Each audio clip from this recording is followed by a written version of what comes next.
Good evening, everyone. I'm Lindsay Davis in for David. Tonight, we begin with a historic launch of the Artemis 2 mission.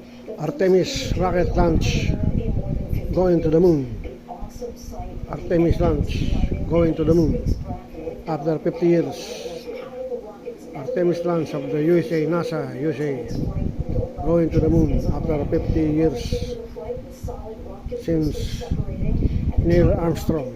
Astronauts strapped into the Orion spacecraft setting out on a 10-day mission deeper into space than any ever before.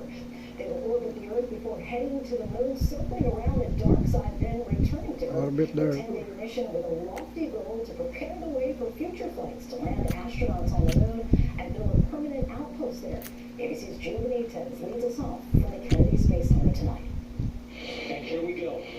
Historic Artemis moon mission. 8, 7, Mars 25 inches. 4, 3, 2, 1. Booster ignition. And Mission lift up Artemis 2 now ngayon ay humanity's next 2 April 2026, Thursday, 1 April in USA. and back.